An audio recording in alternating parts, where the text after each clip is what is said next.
I think one of the great things about coming to a show like this is that for lots of Brits, the idea of moving yourself and your possessions from one side of the world to the other is quite scary.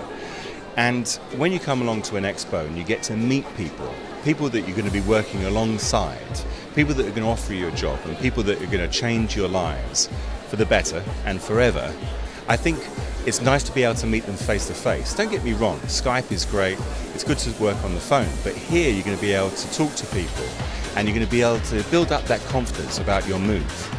Everybody has been to some kind of event. You know, when you're interested in something, you go to an event to find out about it and meet people that are like-minded. And here they're going to find jobs, but they're also going to find expert advice from companies such as Anglo Pacific that will give them advice on whether they need a 20-foot container, a 40-foot container, whether they can do it by excess baggage if they're a young traveller, but they'll be able to meet somebody that they can trust, somebody that's here in the UK that's going to help them make that move.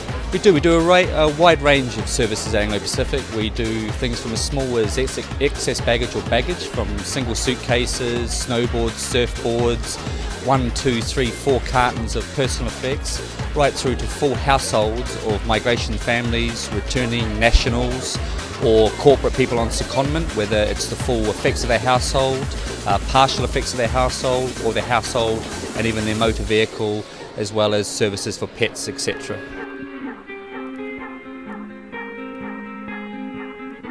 Get an idea of moving to Australia, see what options we've got available.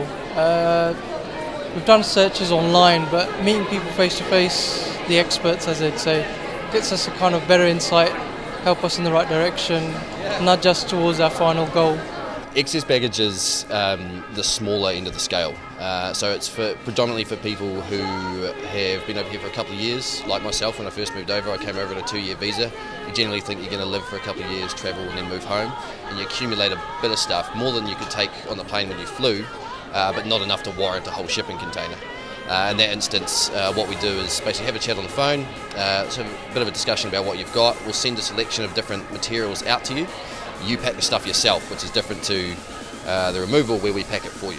We recognise that it's more than just removal, it's for the client. We want to be prepared to be able to help them with lots of the other aspects of the relocation chain that they're going to need assistance with. Things like maybe opening a bank account, moving some funds from the UK, foreign exchange, maybe moving a cat or a dog. So we have affiliations with a pet shipper.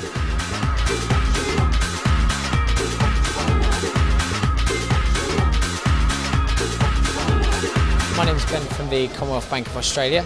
I work as a relationship manager, and we're primarily here to assist people moving from the UK to Australia and New Zealand. So from start to finish, we can establish a bank account based in the UK to facilitate them moving funds at commercial rates of exchange.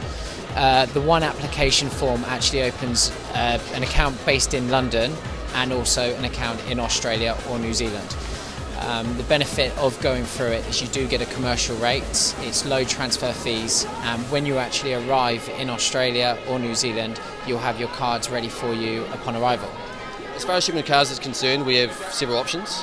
The first one would be what we call groupage or shared container service, whereby we drive a car into a 40-foot container, we build a wall inside the container, and the rest of the container is filled up with other people's personal effects. So you're essentially sharing the cost of the shipping of the vehicle. Generally to Australia, New Zealand, South Africa, that's around about £1,500 for something like that. The other option is a sole use container. It'll get there a couple of weeks quicker. Essentially we drive a car into a 20-foot container, seal it, and it goes. Just the car and the container on its own. That's a little bit more expensive, but it is a bit faster, and some people prefer that for peace of mind if they've got really high-end vehicles. The third option is roll on, roll off, which is essentially a giant car ferry. Car gets driven on, gets driven off the other side. That is a little bit cheaper, but it does take a little bit longer as well. We also run an import division, so not only are we the UK's largest export shipper, we run a very good service and a very extensive service on importing goods into the United Kingdom from as far afield as Australia, mainland Europe, North America, so fully a worldwide service.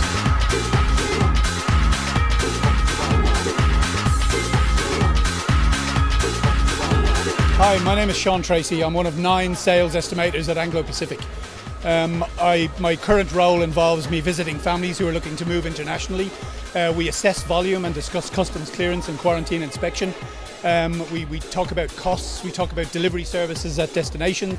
The consultation that we offer is completely obligation free. There's no charge. It takes about an hour and we have absolutely no charges whatsoever. We'll basically send the stuff out, you pack it all up, give you materials, bubble wrap, tape, boxes, everything you need. You pack the stuff up, we'll come collect it and we'll just charge you for the volume you have, and then we'll send it via sea freight. It takes about 8 to 10 weeks to get to wherever it's going, and then usually a week or two for the customs clearance process before it's delivered. And on that we actually have a 12-week money-back guarantee. So if it takes more than 12 weeks to get to the port, then you get your shipping costs back.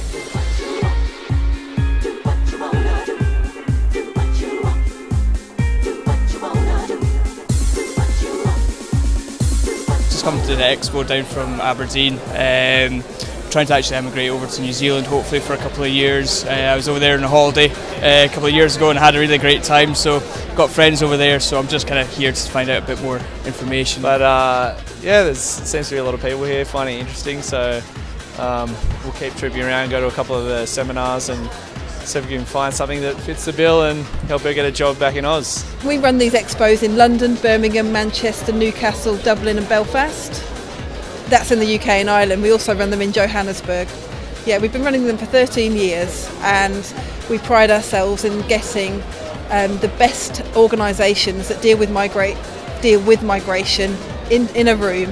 And so a person who's really seriously considering migrating can find out everything they need to know under one roof. Here at the Expo, we have employers from Australia, New Zealand, Canada. We get employers over from Hong Kong, from Singapore. Anywhere where there's a skills shortage, we get employers coming to recruit highly skilled Brits to move to their country. We run a full seminar program across 3 different halls all day, where you can hear from the Government of Western Australia about the opportunities which are available there. The Government of New Zealand come here and talk directly to potential migrants. And then we have employers, engineering firms from New Zealand, we have healthcare providers from Australia, we have all sorts of different jobs for all sorts of different people. And it's quite astounding if you think that, a couple of years ago, Yellow Pages New Zealand were up here looking for salespeople to work in New Zealand. There really are opportunities for lots of different people of all different skills levels at the Opportunities Overseas Expo. But not only that, then they'll get to meet those experts, people like Anglo Pacific that can help them make the move easily, efficiently and cost effectively.